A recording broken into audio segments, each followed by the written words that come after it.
Dünya kuboku oğurlanıb. Bəli, düz eşitdiniz. Milyonlarla insan Dünya kubokunu izləyərkən belə bir xəbər yayılır. Kubok yoxa çıxıb. Polis bütün şəhəri ayağa qaldırır. Qəzetlər arxa-arxaya xəbərlər dərc edir. Heç kim başa düşə bilmir ki, dünyanın ən qiymətli kuboku necə yox ola bilər. Amma bir dəqiqə, söhbət bu il keçirilən Dünya kubokundan getmir. Bu, həqiqətən baş vermiş və futbol tarixinin ən sirli oğurluqlarından biri olan hadisənin hekayəsidir. 1966-cı il idi. İngiltərə tarixində ilk dəfə futbol üzrə dünya çempionatına ev sahibliyi etməyə hazırlaşırdı. Bütün ölkədə bayram əhval-ruhiyyəsi hökm sürürdü. Stadionlar hazırlanır, şəhərlər bəzədilir, milyonlarla azarkeşin gəlişi gözlənilirdi. Turnirin ən qiymətli simvolu isə məşhur Jules Rimet kuboku idi. 1970-ci ilədək futbol üzrə dünya kuboku Jules Rimet kubok adlanırdı.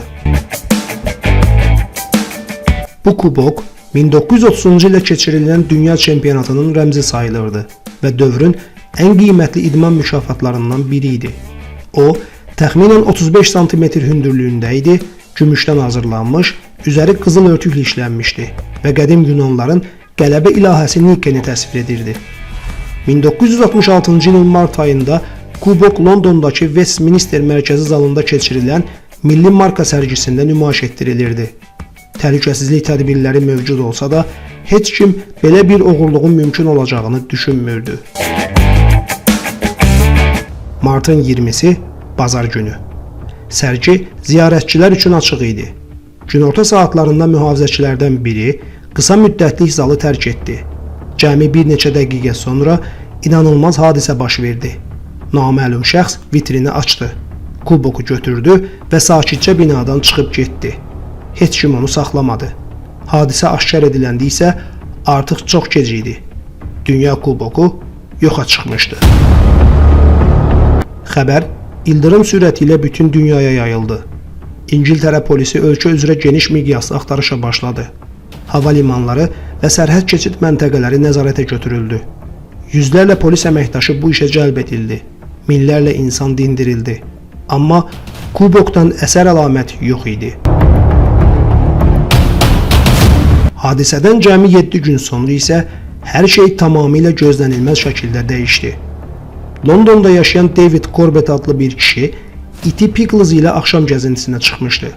Pickles qəfildən yol kənarındakı kolluqlara tərəf qaçdı. İt burnu ilə qəzetə bükülmüş bir bağlamanı eşələməyə başladı. Əvvəlcə David bunun adi tullantı olduğunu düşündü. Amma bağlamanı açanda donub qaldı. İçəridə bütün dünyanın axtardığı Jules Rimet kuboku var idi. David dərhal polisə xəbər verdi. Ekspertiza kubokun həqiqi olduğunu təsdiqlədi. Beləliklə, futbol tarixinin ən məşhur oğurluqlarından biri təsadüf nəticəsində sona çatdı. Bu hadisədən sonra Pickles bir gecənin içində dünya şöhrəti qazandı. Onun şəkilləri qəzetlərin birinci səhifəsində yayımlandı. Televiziya proqramlarına dəvət edildi. Sahibi David Corbett mükafat aldı.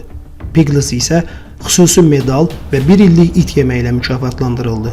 Hətta sonradan The Spy with a Cold Nose adlı filmdə də rol aldı. Amma bu hekayənin bununla bitdiyini düşünürsünüzsə yanılırsınız. 1970-ci ildə Braziliya 3-cü dəfə dünya çempionu oldu. Həmin dövrdə qüvvədə olan qaydalara əsasən, kuboku 3 dəfə qazanan ölkə onu həmişəlik özündə saxlayırdı. Braziliya 1970-ci ildə 3-cü dəfə çempion olduğu üçün orijinal Jules Rimet kuboku bir dəfəlik Braziliyaya verildi. Kubok Rio de Janeiro'da Braziliya Futbol Konfederasiyasının qərargahında saxlanılırdı. 9 dekabr 1983-cü ildə bankir Sergio Peralta tərəfindən idarə olunan oğru dəstəsi binaya daxil oldu. Onlar binanın yeganə gecə mühafizəçisini təsirsiz hala gətirib bağladılar. Kubok güllə keçirilməz şüşə vitrində nümayiş olunsa da, vitrinin arxa hissəsi taxtadan hazırlanmışdı. Oğrular sadə bir kəlbətin və lom vasitəsilə taxta çərçivəni qıraraq kuboku asanlıqla götürdülər. Maraqlıdır ki, binadakı seyfdə kubokun orijinal olmayan sürəti də var idi. Lakin oğrular təbii ki, orijinalı oğurladılar. Bu Bu oğurluqdan sonra kubok heç vaxt tapılmadı.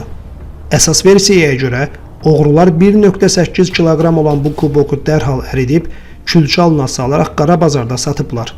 Maraqlısı budur ki, kubok tam qızıldan hazırlanmamışdı. O, qızıl örtüklü idi və maddi dəyərindən daha çox tarixi və simvolik əhəmiyyət daşıyırdı. Hadisə ilə bağlı bir neçə nəfər həbs edilsə də, futbol tarixinin ən böyük mirası məhv edilmiş oldu. Beləliklə, futbol tarixinin ən məşhur kuboku bir dəfəlik yox oldu. Bugün FIFA turnirlərində gördüyümüz kubok isə həmin kubok deyil. 1974-cü ildən etibarən tamamilə yeni dizayna malik FIFA Dünya Kuboku istifadə olunur. Hazırki kubok da orijinal olaraq çempion ölkəyə verilmir. Qalib komanda onu yalnız mükafatlandırma mərasimində qaldırır, daha sonra isə kubok FIFA-ya qaytarılır. Çempionlara isə orijinalın xüsusi hazırlanmış sürəti təqdim edilir. Bu il dünya yenidən futbol həyəcanını yaşayır və yeni çempionun adı tarixə yazılmağa hazırlaşır. Bəs sizcə bu dəfə Dünya Kubokunu hansı milli komanda qazanacaq? Fikirlərinizi şərhlərdə yazın. Növbəti videoda görüşərik.